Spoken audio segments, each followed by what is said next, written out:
Assalamualaikum warahmatullahi wabarakatuh. Perkenalkan, saya Sitatun Akhirah dengan NIM 224110412041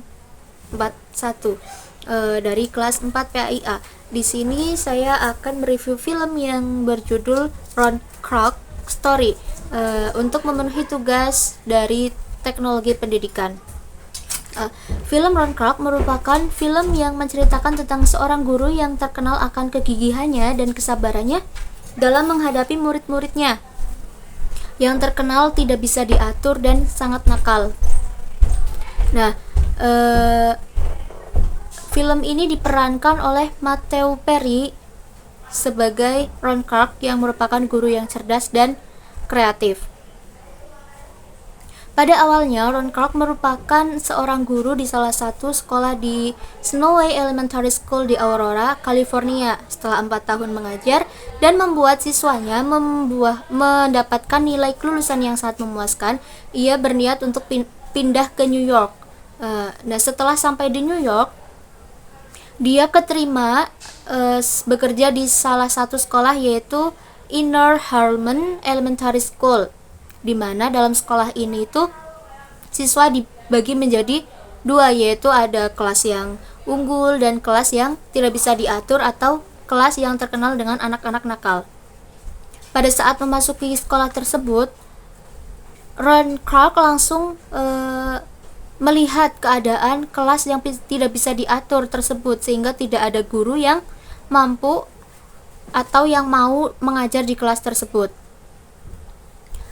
Setelah beberapa saat, Ron Kroc tidak langsung mengajar di kelas, akan tetapi dia mengunjungi satu persatu dari rumah dari peserta didik tersebut untuk melihat latar belakang dan kondisi dari peserta didiknya.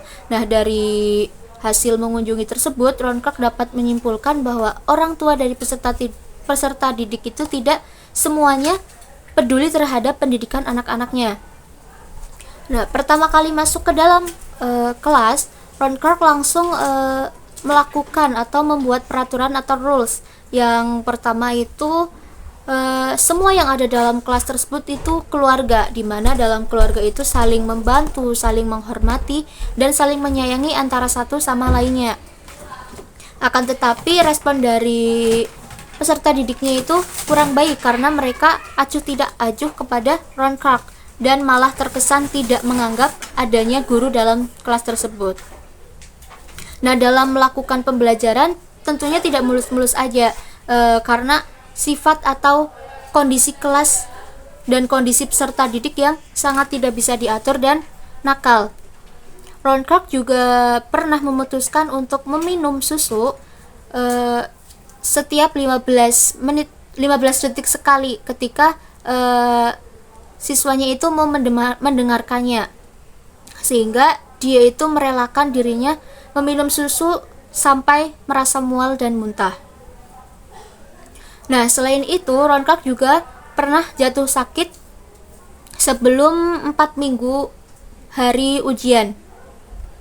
Nah, mengharuskan dirinya untuk beristirahat selama 2 minggu, akan tetapi Ron Kroc tidak membiarkan itu semua terjadi, sehingga dia berinisiatif membuatkan video pembelajaran yang nantinya dibagikan kepada siswanya, sehingga pembelajaran tetap berlangsung.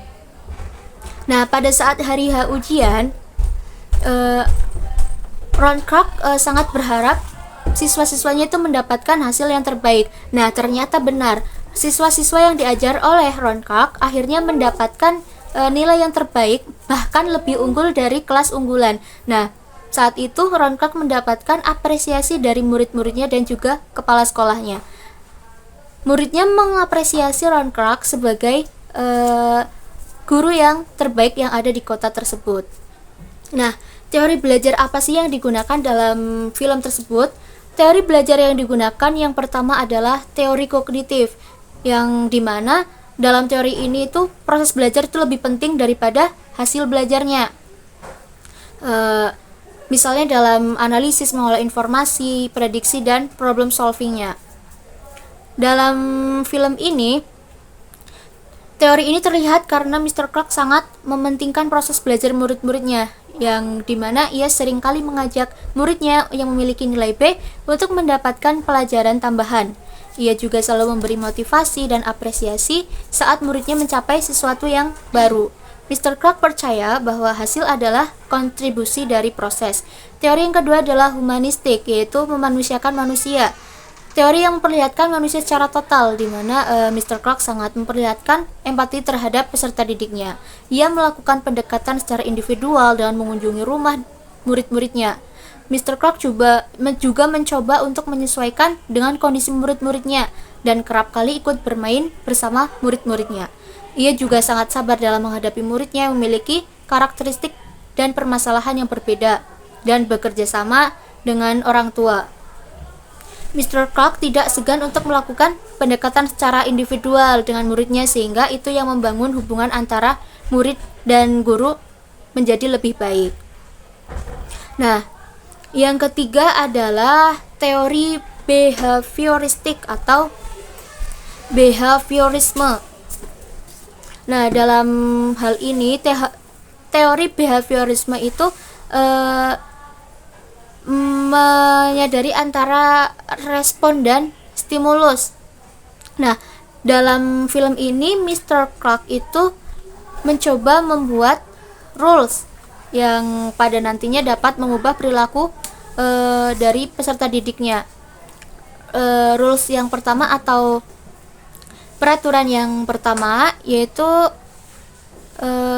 dia membuat rules yaitu we are family atau semuanya itu keluarga, ya, sehingga mendapatkan rasa peduli, saling membantu dan saling menyayangi antara satu sama lain. Nah, apabila ada murid yang melanggar, maka namanya akan tertulis di papan tulis sehingga tidak ada yang mau melanggarnya. Yang keempat adalah teori konstruktivistik.